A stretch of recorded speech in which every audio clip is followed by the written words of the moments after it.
कृष्ण और रुक्मणी।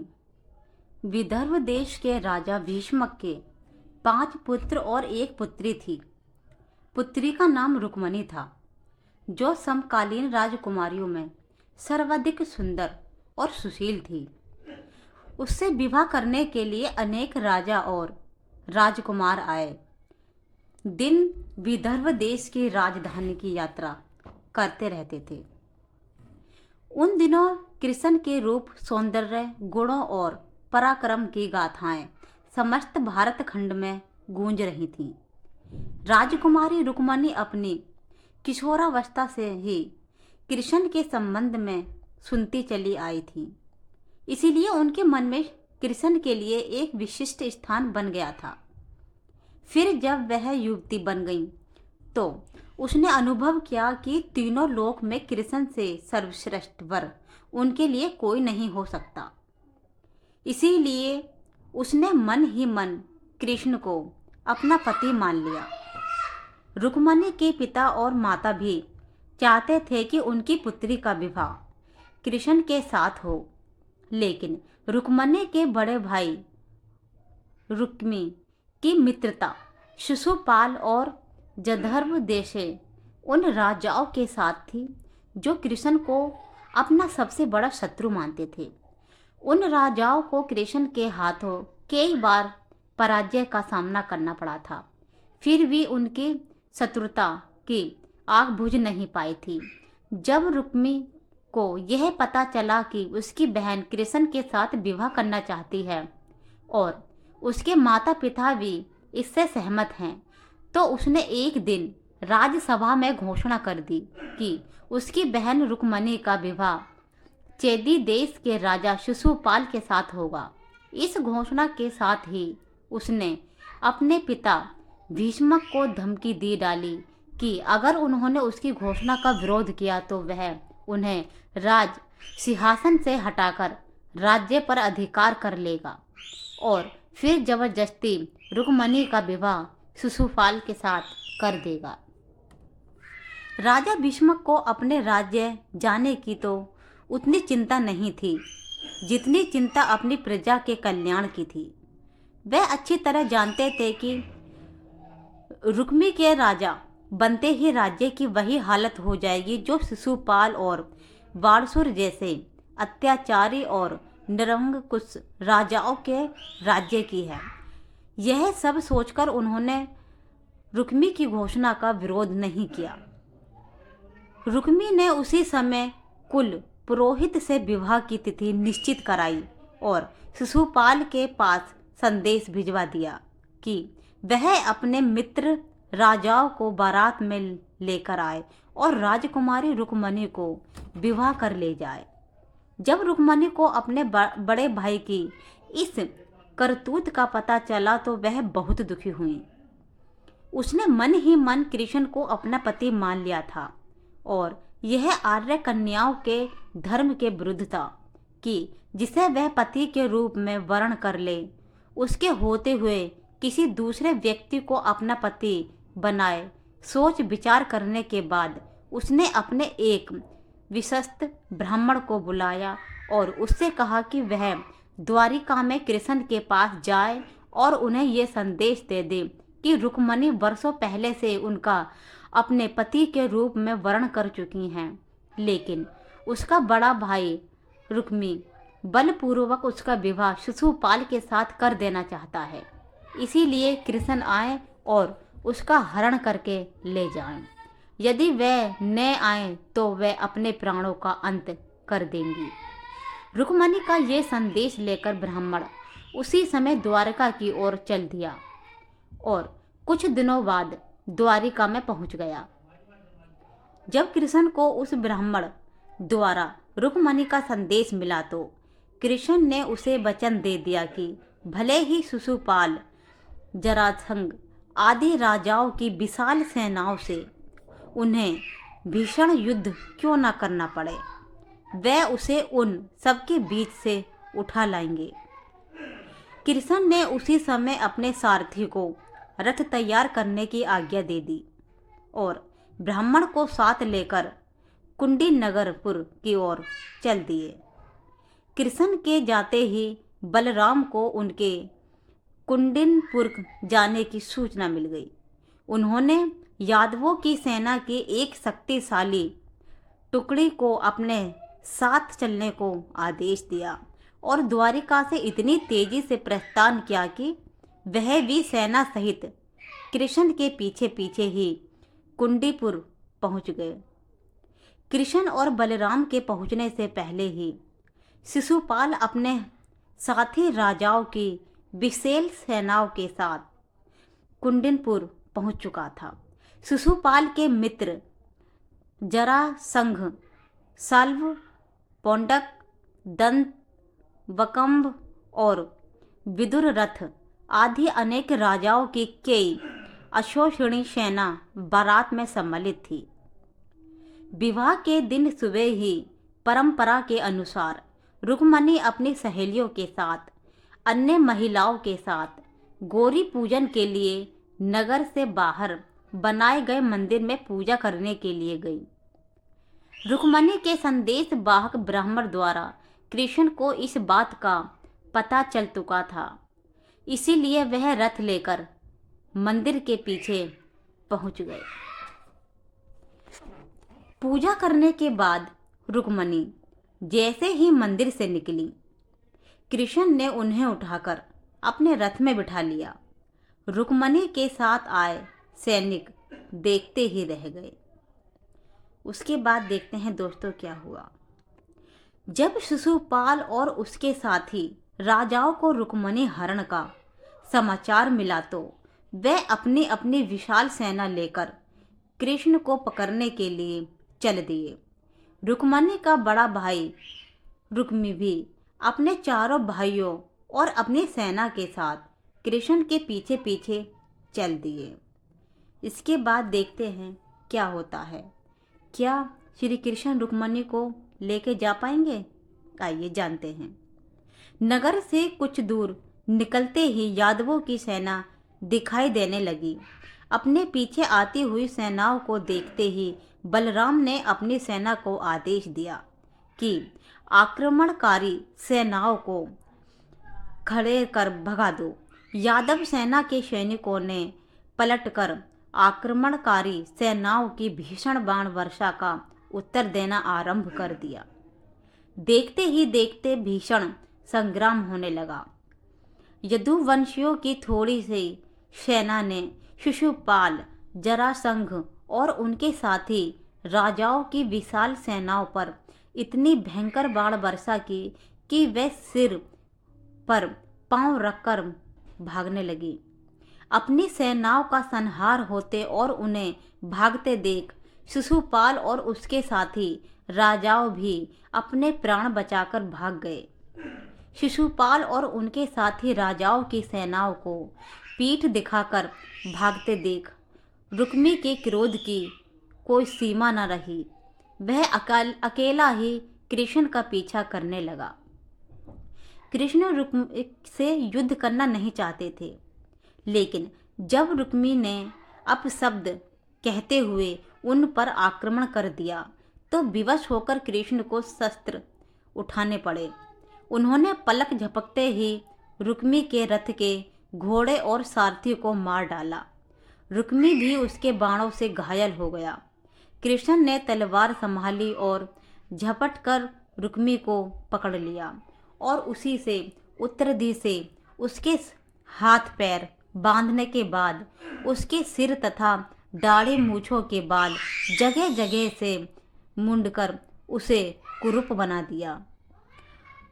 रुक्मी यह प्रतिज्ञा करके कृष्ण से युद्ध करने चला था कि अगर वह अपनी बहन रुक्मणी को कृष्ण के हाथों से छुटाकर नहीं लाया तो कुंडिनपुर में नहीं लौटेगा।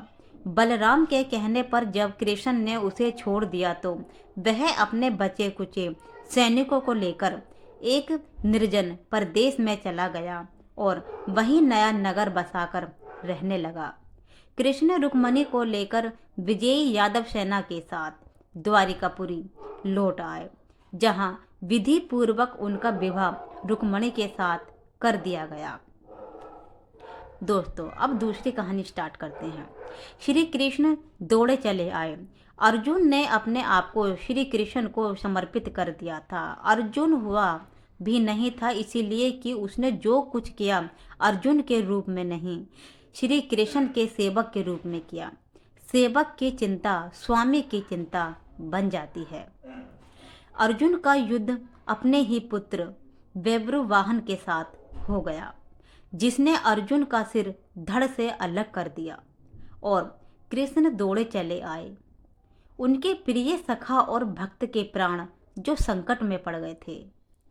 अधर्व मेघ यंग का घोड़ा बेब्रुवाहन ने पकड़ लिया और घोड़े की देखभाल की जिम्मेदारी अर्जुन पर थी। बेब्रुवाहन ने अपनी माँ चित्रागंधा को वचन दिया था कि मैं अर्जुन को युद्ध में परास्त करूंगा, क्योंकि अर्जुन चित्रागंधा से विवाह करने के बाद लौटकर नहीं आया था। और इसी बीच चित्रागंधा ने बेब्रुवाहन को जन्म दिया था। चित्रागंधा अर्जुन से नाराज थी और उसने अपने पुत्र को यह तो कह दिया था कि तुमने अर्जुन को परास्त करना है, लेकिन यह नहीं बताया था कि अर्जुन ही तुम्हारा पिता है। और बेब्रुवाहन मन में अर्जुन को परास्त करने का संकल्प लिए ही बड़ा हुआ था। शस्त्र विद्या सीखी, कामाख्या देवी से दिव्य बाण भी प्राप्त किए अर्जुन के वध के लिए। और अब बेब्रुवाहन ने अश्वमेघ के अश्व को पकड़ लिया तो अर्जुन से युद्ध अश्वभावी हो गया। भीष्म को बेब्रुवाहन से मूर्छित कर दिया और फिर अर्जुन और बेब्रुवाहन का भीषण संग्राम हुआ। अर्जुन को परास्त कर पाना अब असंभव लगा तो बेब्रुवाहन ने कामाख्या देवी से प्राप्त हुए दिव्य बाण का उपयोग कर अर्जुन का सिर धड़ से अलग कर दिया। श्री कृष्ण को पता चला कि क्या होने वाला है और जो कृष्ण को पता था वही हो गया। वे द्वारिका से भागे भागे चले आए। दाऊ को कह दिया, देर हो गई तो बहुत देर हो जाएगी, जा रहा हूँ। कुंती विलाप करने लगी, भाई विलाप करने लगे। अर्जुन पांडवों का बल था, आधार था, लेकिन जब अर्जुन ही न रहा तो जीने का क्या लाभ। जी हाँ दोस्तों, अर्जुन तो ऐसे योद्धा थे शायद ही कोई होंगे। माँ ने कहा, बेटा तुमने बीच मझधार में यह धोखा क्यों दिया। माँ बच्चों के कंधों पर इस संसार से जाती है और तुम मुझसे पहले ही चले गए। यह हुआ कैसे, यह क्यों हुआ। किसके सखा श्री कृष्ण हो, जिनके सारथी श्री कृष्ण हो, वह यो निष्प्राण धरती पर नहीं लेट सकता। पर यह हो कैसे गया। देवी गंगा आई, कुंती को कहा, रोने से क्या फायदा, अर्जुन को उसके कर्म का फल मिला है। जानती हो अर्जुन ने मेरे पुत्र भीष्म का वध किया था धोखे से। वह तो अर्जुन को अपना पुत्र मानता था, अर्जुन का ही प्यारा देता था, लेकिन अर्जुन ने शिखंडी की आड़ लेकर अपने पुत्र को बाणों की शैया पर सुला दिया था। क्यों। भीष्म ने तो अपने हथियार नीचे रख दिए थे, पर शिखंडी पर बाण नहीं चला सकता था, वह प्रतिज्ञाबद्ध था। लेकिन अर्जुन ने तब भी मेरे पुत्र की छाती को बाणों से छलनी किया। तुम्हें शायद याद नहीं, लेकिन मुझे अच्छी तरह याद है। तब मैं भी बहुत रोई थी। अब अर्जुन का सिर धड़ से अलग है। बेब्रुवाहन ने जिस बाण से अर्जुन का सिर धड़ से अलग किया है, वह कामाख्या देवी माध्यम से मैंने ही दिया था। अर्जुन को परास्त कर पाना बेब्रुवाहन के लिए कठिन था। आखिर उसने मेरे ही बाण का प्रयोग किया और मैंने अपना प्रतिशोध ले लिया। अब क्यों रोती हो कुंती। अर्जुन ने मेरे पुत्र का वध किया था और अब उसी के पुत्र ने उसका वध कर दिया। अब रोने से क्या लाभ है। जैसा उसने किया वैसा ही पाया। मैंने अपना प्रतिशोध ले लिया और प्रतिशोध शब्द भगवान श्री कृष्ण ने सुन लिया। हैरान हुए। अर्जुन का सिर धड़ से अलग हो चुका था और गंगा मैया भीष्म की माँ अर्जुन का सिर धड़ से अलग किए जाने को अपने प्रतिशोध की पूर्ति बता रही हैं। श्री कृष्ण सहन नहीं कर सके। एक नज़र भर अर्जुन के शरीर को, बुआ कुंती को, पांडु पुत्रों को देखा, बेब्रू वाहन और चित्रागंधा को भी देखा। कहा, गंगा मैया आप किससे किससे प्रतिशोध की बात कर रही हैं? बुआ कुंती से, अर्जुन से, या फिर एक माँ से? माँ कभी माँ से प्रतिशोध नहीं ले सकती। माँ का हृदय एक समान होता है, अर्जुन की माँ का हो या भीष्म की माँ का। आपने किस माँ प्रतिशोध लिया है? गंगा ने कहा, वासुदेव। अर्जुन ने मेरे पुत्र का उस समय वध किया था जब वह निहत्या था।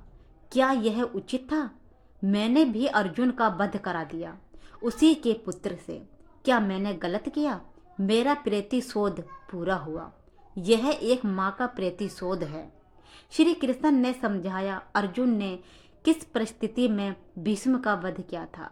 वह स्थिति भी तो पितामह ने ही अर्जुन को बताई थी, क्योंकि पितामह युद्ध में होते तो अर्जुन की जीत असंभव थी और युद्ध से हटने का मार्ग स्वयं पितामह ने ही बताया था। लेकिन यहाँ तो स्थिति और है। अर्जुन ने तो बेब्रू वाहन के प्रहारों को रोका है, स्वयं प्रहार तो नहीं किया, उसे काटा तो नहीं।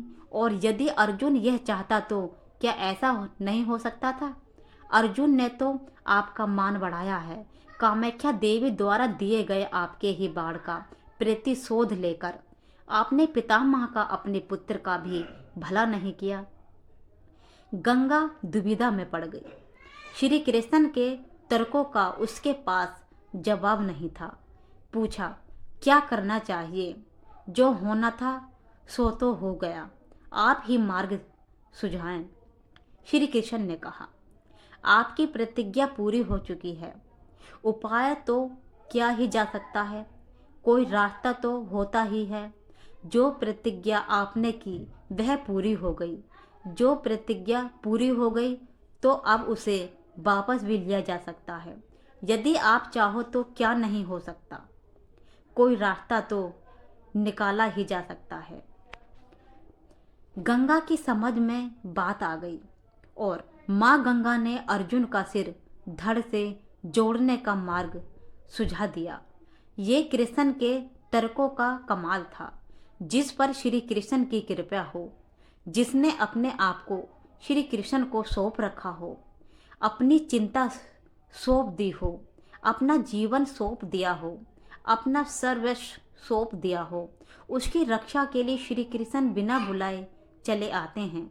द्वारिका से चलने पर दाऊ ने कहा, कान्हा, अब अर्जुन और उसके पुत्र के बीच युद्ध है, कौरवों के साथ नहीं, फिर क्यों जा रहे हो?